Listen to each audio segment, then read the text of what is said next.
భూమిని ఆకాశమును సృజించిన సర్వశక్తి గల దేవ, మీకే వందనాలు, స్తుతులు, స్తోత్రాలు తండ్రి. ఎంతమంది అయితే ఈ వాక్యాన్ని వీక్షిస్తున్నారో వారికి, వారి కుటుంబానికి ఆశీర్వాదం ఇవ్వండి.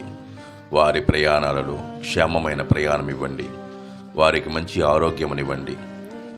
మీరాకడ సమయంలో మమ్మల్ందరినీ జ్ఞాపకం చేసుకుంటారని త్వరలో రానయ్యున్న మా ప్రభు అయిన యేసుక్రీస్తు నామములో బ్రతిమాలి వేడుకునిచున్నాం తండ్రి.